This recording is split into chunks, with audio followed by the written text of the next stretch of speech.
Talks. Halo Cheers, selamat datang di Centok Session yang kedua. Nah, pada Centok kali ini kita itu akan ngebahas suatu tema yang pastinya udah relate banget nih bagi kalangan mahasiswa-mahasiswi Teknik Kimia Universitas Singapura Bangsa Karawang. Nah, temanya itu adalah prestasi akademik mahasiswa-mahasiswi Teknik Kimia Unsika. Sangat menarik bukan? Di episode kali ini kita itu kedatangan tamu spesial yang pastinya udah nggak asing lagi nih di kalangan Teknik Kimia Universitas Singapura Bangsa Karawang. Nah, beliau berhasil membawa nama baik Teknik Kimia Unsika di kancah internasional melalui inovasi briket sekam beraroma. Bahkan, inovasi ini sudah mendapatkan hibah sebesar 8.000 US dollar dari program YSEALI Seeds for the Future 2025. Waduh, sebanyak 8.000 US dollar. Kalau misalnya kita ke Blok M dengan uang segitu, itu kita bisa beli apa aja ya teman-teman? Aduh. Mending kita langsung aja ke narasumbernya. Yuk. Halo Tete, selamat siang. Kayak Tete udah keren banget bisa dapat hibah internasional nih Tete. Tapi sebelum kita ngobrol lebih lanjut ya, boleh nggak kenalan dulu nih sama Teteh itu siapa, terus aktif di mana aja sekarang, sama lagi sibuk ngapain sih Teh? Oke, sebelumnya terima kasih banyak atas apresiasinya. Halo, nama aku Andini Nur Aisyah, aku dari Prodi Teknik Kimia Angkatan 2022. Kalau untuk kesibukan akhir-akhir ini, lagi penelitian, kemudian lagi cari PT buat kerja praktek, terus aku ikut volunteer di Sobat Bumi yang diadain oleh Pertamina Foundation, juga kuliah sih, terus disambi sama proyek Prisma ini. Oke, berarti proyek Prisma itu Teteh masih lanjut ya sampai sekarang? Masih. Oke. Mengenai Prisma nih Teh, kan kepanjangannya itu adalah briket sekam beraroma. Nah, boleh cerita nggak sih Teh, kayak awal mulanya tim ini terbentuk itu gimana sih? Spontankah atau emang udah dirancang sama Teteh? Gitu. Gimana Teteh? Oke, waktu pertama kali tim ini jalan itu di acara Pekan Kreatif Mahasiswa kan. Nah, awalnya itu aku ngajak teman lintas prodi. Nah, kemudian ada 5 orang mahasiswa dengan 1 pembimbing dosennya yaitu Pak Sadidan. Nah, di PKM ini kan kami nggak lolos nih, belum rezekinya. Kemudian kita next eventnya ada IBISKA, Inkubator Bisnis Unsika. Nah, di situ kita masih 5 tim dan beserta 1 dosen. Nah, kemudian lanjutlah ke Brisma ini. Nah, Brisma ini Pak Sadidan ngajak kolaborasi dengan 2 dosen lainnya yaitu Pak Fauzi dan juga Pak Amri. Jadi kita total tim ada 5 mahasiswa dan 3 dosen. Ya. Oke. Itu dari awalnya dari PKM ya Teh? Iya. Terus ke proyek apa tadi yang kedua? IBISKA. Oke, langsung ke Prisma gitu Iya. ya. Oke, keren banget ya Teh. Selanjutnya nih Teh, waktu pertama kali Teteh kepikiran ide ini itu apa sih yang ada di pikiran Teteh? Kok bisa kepikiran kayak sekam tadi dijadiin briket dan bahkan briketnya itu punya aroma gitu, dan kalau boleh tahu aromanya itu aroma apa ya Teh? Oke, nah ide kami itu berangkat dari latar belakang Indonesia kan. Indonesia merupakan negara agraris. Nah, maka dari itu kita juga sempat riset ada data Badan Pusat Statistik di tahun 2024 itu ternyata Indonesia menghasilkan 53 juta ton produksi padi. Nah, pastinya di hasil penggilingan padi itu ada limbah sekam padi dan juga gabah. Nah, kenapa kita nggak gunakan sekam padi tersebut menjadi suatu energi alternatif dibuat menjadi briket. Nah, untuk aromanya itu kita pakai essential oil yaitu serai. Kenapa? Karena waktu itu mikirnya kayak serai itu kan bisa ngusir nyamuk gitu. Nah, manfaatnya selain jadi bahan alternatif juga bisa sebagai aroma dan juga bisa mengusir nyamuk itu. Oh, oke. Jadi keren banget ya Teh.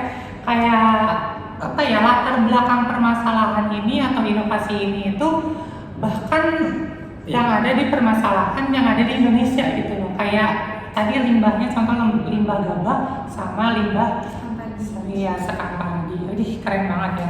Lalu, oke nih Teh, pertanyaan selanjutnya dari sekian banyak permasalahan yang ada di Indonesia maupun di dunia, kenapa sih Teh Teteh ambil soal energi alternatif dari limbah sekam? Ada nggak sih cerita di balik pemilihannya Teh? Oke, kita ngomongin by data lagi. Di data BPS, Badan Pusat Statistik tahun 2019 itu nunjukin bahwa sekitar 80% di kalangan petani itu sekam padi belum dimanfaatkan. Kemudian itu hanya disimpan hingga menumpuk dan kadang ada yang dibakar di lahan terbuka gitu. Maka dari itu, kalau misalnya itu terus-menerus terjadi, akan adanya pencemaran udara dan juga penumpukan limbah. Nah, dari permasalahan tersebut, kita ingin mengubah beban limbah sekam padi tersebut jadi sumber energi alternatif. Kemudian selain mendukung isu lingkungan dan juga sumber energi alternatif, itu juga pemanfaatan sekam padi itu bisa membuka peluang baru gitu bagi yang memanfaatkannya. Seperti contohnya petani, itu bisa sebagai pendapatan alternatif. Kemudian kalau misalnya masyarakat ingin menjualnya juga bisa dan dipakai juga bisa. Oke. Jadi pemilihan isu permasalahan yang ada itu pastinya berlandaskan dari permasalahan-permasalahan yang ada di Indonesia, gitu. Oke. Selanjutnya ya Teh, apa sih hal yang paling unik dari produk yang Teteh buat ini? Terus yang bikin dia berbeda sama briket-briket yang udah ada itu apa Teh? Kalau boleh tahu. Kalau uniknya produk kami dari briket konvensional lainnya, itu kan kadang kalau kita lihat briket-briket lain itu bentuknya balok atau misalnya kotak atau bulat gitu ya. Nah terus produk kita itu pingin unik dan berbeda, makanya kita bentuk love. Bentuk ya. love ya? Nah terus tuh kalau misalnya yang aku lihat itu belum ada yang pakai essential oil atau sebagai pengharum lah intinya. Nah makanya kita pingin unik dan juga beda, kita tambahkanlah essential oil, wanginya itu wangi serai, jadi buat aroma si enak. Oke. Jadi inovasi dari produknya Teh Andin ini itu dari bentuknya sama dari aromanya ya Teh? Oke, betul. Oke, selanjutnya nih Teh, sempat gak sih ada momen kepikiran kayaknya ide ini tuh aneh gitu, terus kayak bisa nggak ini tuh bisa jalan atau enggak gitu kan? Nah, tapi ternyata malah justru jadi solusi keren kayak sekarang gitu kan? Gimana? Kalau mikir idenya aneh atau enggak ya, karena kita kan ide ini pertama riset dulu. Nah, terus tuh ya kita cari-carilah latar belakangnya apa. Yang kita pikirin itu sebenarnya ada nggak sih orang yang mau beli gitu? Dengan briket kan biasanya briket cuma bahan bakar ya, yang membuat sate atau gimana. Tapi kita tambahkan aroma. Nah, ada nggak sih yang mau beli dengan bentuk love dan juga aromanya serai? Nah, itu yang kita pikirkan. Tapi waktu itu sempat kita adain uji coba ke orang-orang sekitar. Ternyata mereka malah penasaran. Kenapa sih bentuknya love? Terus kenapa wanginya kok ada baunya gitu? Maka dari itu kita yakin sih kalau misalnya ini tuh bahkan ternyata ada peluangnya gitu. Jadi nggak ragu lagi. Oke, mantap, keren banget ya Teh inovasinya. Selanjutnya nih ya Teh, pas mau daftar YSEALI, bener nggak sih Teh? Betul ya. Teteh sendiri sempat ragu nggak sih, kan ini skala internasional ya, terus pastinya juga ada pressure-nya juga kan? Betul. Terus gimana Teh? Kayak ada ragu atau enggak? Nah, untuk ragu sih pasti ragu ya teman-teman, karena kan yang dari PKM itu kan di dalam negeri ya acaranya. Nah, itu pun kita gagal gitu. Nah, ternyata tapi kita cobalah di event selanjutnya, ternyata alhamdulillah dapat hibah. Nah, terus kenapa kita nggak coba kalau di dalam negeri itu gagal, kenapa kita nggak coba di luar negeri gitu? Siapa tahu pasarnya malah mendukung gitu. Nah, jadi kita nggak apa-apa, coba aja dulu. Habis itu dorongan dari tim serta dosen yang membuat kita yakin kalau misalnya ide kami itu pasti diterima di sana, dan alhamdulillahnya keterima. Oke, itu guys. Jadi coba aja dulu ya. Ikhtiar. Nih pertanyaannya udah mulai Panas nih Teh. Teteh udah siap? Siap. Oke, siap banget kelihatannya ya. Oke, pertanyaannya itu proses ngerjain proyeknya, mulai dari awal sampai akhir atau bahkan sampai mendapatkan hibah. Itu gimana sih Teh prosesnya, terus tantangan terberatnya di mana? Oke. Ini lumayan agak panjang teman-teman. Jadi pertama tadi kan kita cobain apply ke PKM, tetapi belum rezekinya gagal. Kemudian dosen kami, dosen pembimbing kami maksudnya Pak Sadidan ini menawarkan ada loh event di Unsika ini di tahun pertama, yaitu inkubator bisnis Unsika. Nah jadi itu acara yang menaungi ide-ide kreatif mahasiswa Unsika di bidang bisnis.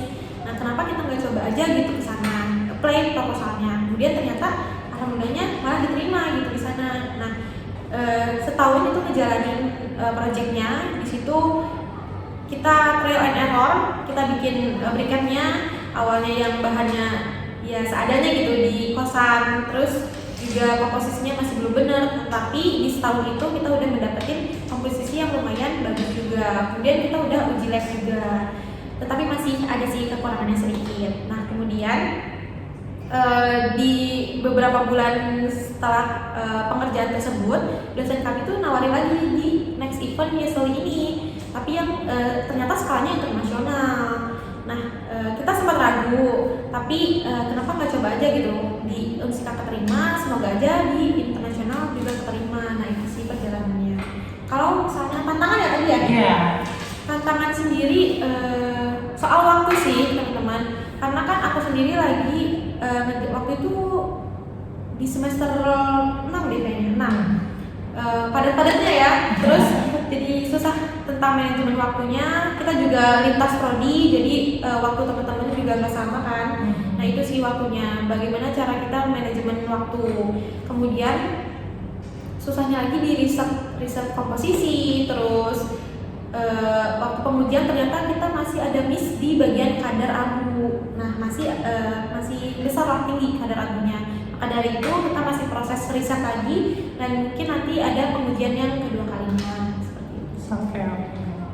Ya, itu guys, prosesnya cukup panjang ya. Terus sama tantangannya juga cukup berat-berat ya Teh. Aduh. Oke, melanjutkan pernyataan dari Teh tadi mengenai timnya itu terdiri dari gabungan antara mahasiswa dan juga dosen. Nah, dari Teh sendiri itu gimana tuh rasanya kerja bareng sama dosen atau kerja bareng sama lintas generasi? Itu banyak belajar nggak sih Teh? Oke, awalnya emang agak kagok ya teman-teman, karena kan kita sebagai mahasiswa biasanya santai gitu, terus yang ngerjain project juga ya udah santai dulu, nunggu mood dulu. Ternyata kalau misalnya kerja bareng dosen itu ya jadi banyak belajar gitu, arti kedisiplinan, kemudian manajemen proyeknya itu bagaimana, terus cara komunikasi yang profesional itu bagaimana. Dan ketika kita punya ide-ide liar atau misalnya nggak realistis, itu akan dibantu oleh dosen untuk jadiin inovasi yang mungkin realistis gitu, nggak out of the box dan nggak mind blowing gitu, jadi agak realistis gitu idenya. Nah maka dari itu kita saling melengkapi sih, kita belajar dari dosen juga ternyata bisa melihat cara pandang baru dari inovasi kita. Oke, keren banget Teh.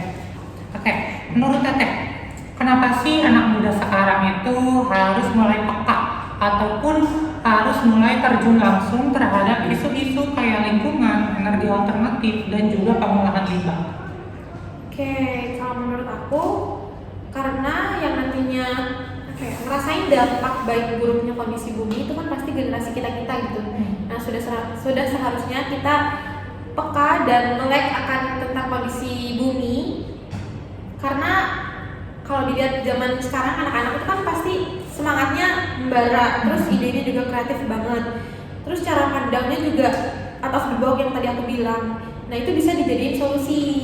Terus tuh mulainya gak harus langsung besar banget, enggak, kita lihat dari yang terdekat, kemudian bahkan yang ketika kita punya ide kecil tapi itu berdampaknya besar, kenapa nggak dicoba gitu. Terus kalau bukan kita, siapa lagi guys yang mau menjaga bumi ini?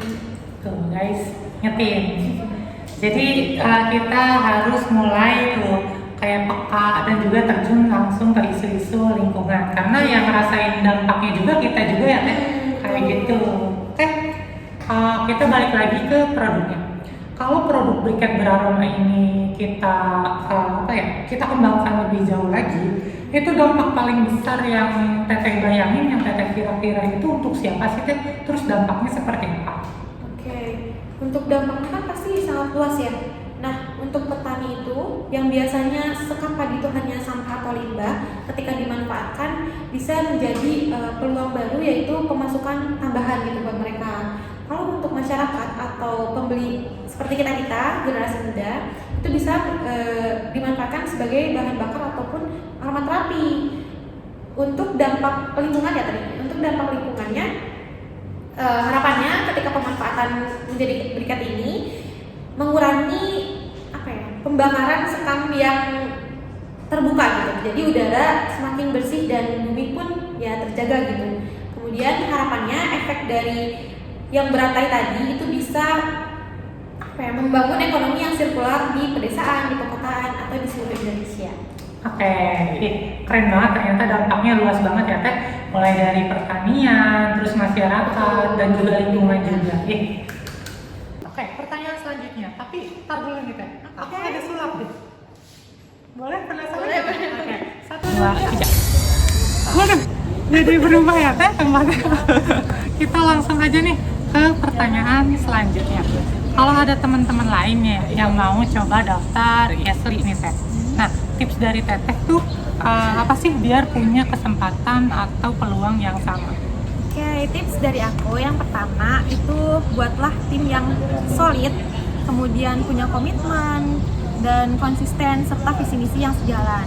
Kemudian ketika kita punya ide, itu pastikan ide tersebut memiliki manfaat yang nyata gitu bagi sosial. Kemudian setelah kita punya ide, itu rangkailah ide tersebut ke dalam proposal yang menarik serta rapi ya teman-teman. Habis itu jangan lupa memperbanyak relasi dan jangan malas untuk mencari informasi, serta yang terakhir jangan lupa di-apply ke berbagai kesempatan. Jangan cuma satu, tetapi banyak gitu event-event yang kalian ikutin. Itu. Oke guys, itu catat ya tips dari Teh Andini mengenai kalau misalnya Akang Teteh yang di sini pengen coba daftar di IESLI. Pertanyaan terakhir nih Teh, buat teman-teman yang punya ide tapi masih ragu-ragu nih sama idenya nih. Dari Teteh sendiri itu punya nggak sih pesan atau dorongan buat mereka yang masih ragu-ragu? Oke, kalau dari aku pesannya mulai aja dulu. Jangan nunggu idenya tuh sempurna, bahkan cuman dipikirin di kepala gitu. Karena kalau cuma dipikirin di kepala nggak akan jadi apa-apa.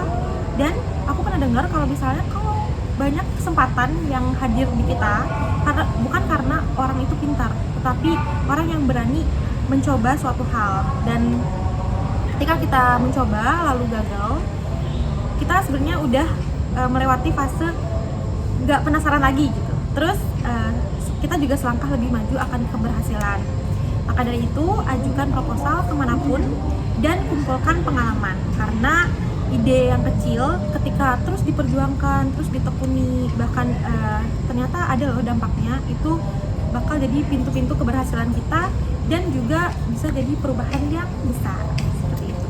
Oke, tepuk tangan dulu nih buat Teh. Oke, nggak kerasa nih ya Teh ya, ternyata Centok Session kali ini tuh udah selesai. Terima kasih buat Teh Andini atas waktunya, atas ceritanya, dan juga atas inspirasinya. Oke, dan tentunya buat Cheers, terima kasih udah stay tune terus dari awal sampai akhir, dan tentunya nantikan terus episode-episode selanjutnya dari Centok. Oke. Saya Muhammad Rizky dan juga Teh Andini pamit undur diri. Sampai jumpa di Centok Session selanjutnya. Dadah, cheers!